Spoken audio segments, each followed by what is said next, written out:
मेरा नाम माइक है और ये पिछले अक्टूबर की बात है जब मैंने स्मोकी पर्वत पे अकेले कैंपिंग करने का फैसला किया। मैं काम की वजह से बहुत थक गया था और बस हर चीज से दूर कुछ सुकून भरे दिन बिताना चाहता था। मैंने पहले भी अकेले यात्राएं की थी और मुझे कभी कोई परेशानी नहीं हुई, इसलिए उस समय ये कोई बड़ी बात नहीं लगी। की तरफ थे वो फोन किया और है वो कुछ अजीब नहीं कर रहा था, लहर शांत, लेकिन वह बिना सिर घुमाए मेरी तरफ देख रहा था। मुझे याद है कि मुझे लगा कि शायद उसे लगा कि मैं यहाँ का नहीं हूं। एक बार उसने पूछा कि मैं कहाँ जा रहा हूँ और मैंने उसे बताया कि मैं पहाड़ों पर कैंपिंग करने जा रहा हूँ। उसने बस सिर हिलाया और कहा कि वहां सावधान रहना। मैंने उससे पूछा कि उसका क्या मतलब है, तो उसने कंधे उचकाए और कहा रात में वहां बहुत शांति हो जाती है। मैंने इस बारे में ज्यादा नहीं सोचा और बिल चुकाया और चला गया।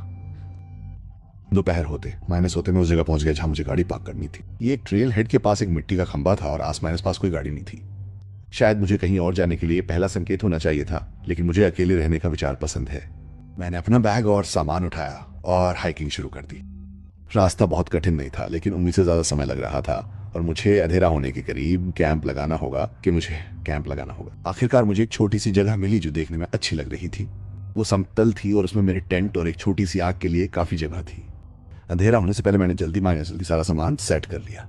जब तक मैंने टेंट सेट किया तब तक रोशनी कम होने लगी थी और जंगल का रंग भूरा होने लगा था, जैसे रात होने से पहले।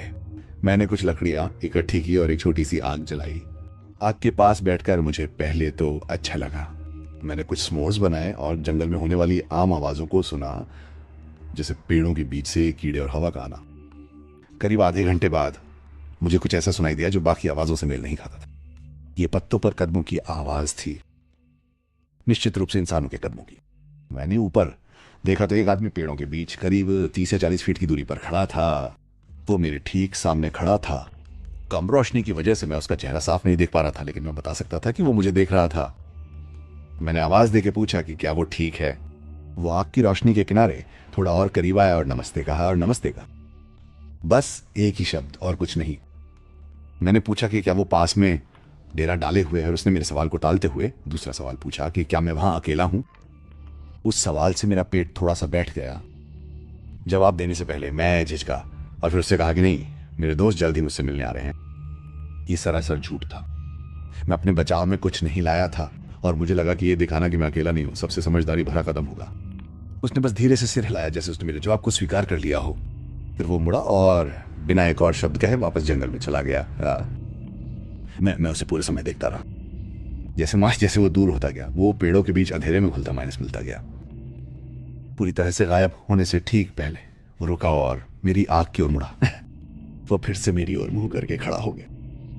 मुझे लगा कि उसे नहीं लगता कि मैं उसे देख पाऊंगा, लेकिन मैं उसकी रूपरेखा मुश्किल से पहचान पाया।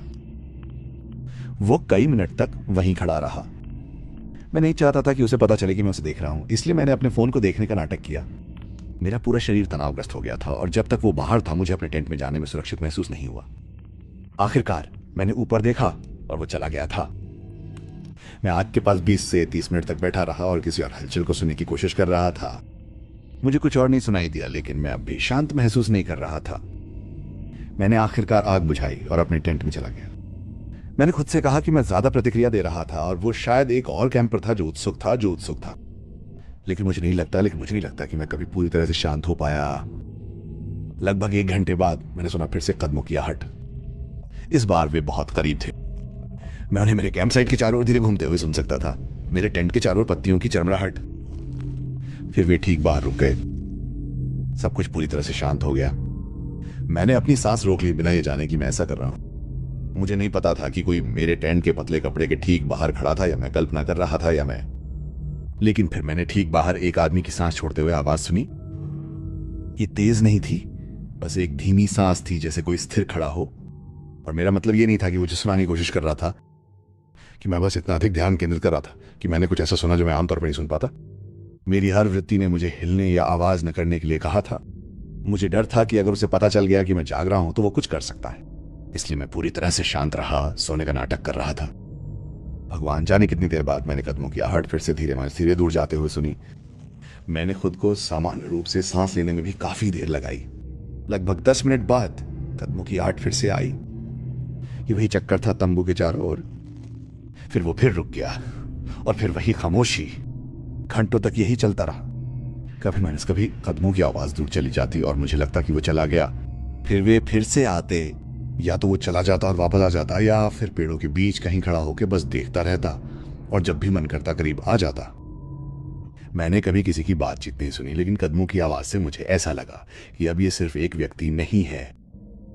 मैं समझा नहीं सकता क्यों। शायद डर मेरे दिमाग में घूम रहा था। एक समय मैंने देखा कि मेरे तंबू के अंदर उजाला होने लगा है। मुझे एहसास हुआ कि सूरज निकलने लगा है और मैं पूरी रात जागा था और मैं पूरी रात था। जैसे ही पर्याप्त रोशनी हुई, मैंने जाने का फैसला किया। मैंने खाने की भी जहमत नहीं उठाई। मैं बस अपने बैग में जल्दी सामान भरने लगा। पूरे समय मेरे हाथ कांप रहे थे। जब मैंने आखिरकार अपने तंबू का जिप खोला और बाहर निकला, तो मुझे तुरंत जंगल में भागते हुए कई कदमों की आवाज सुनाई दी। कई कदमों, सिर्फ एक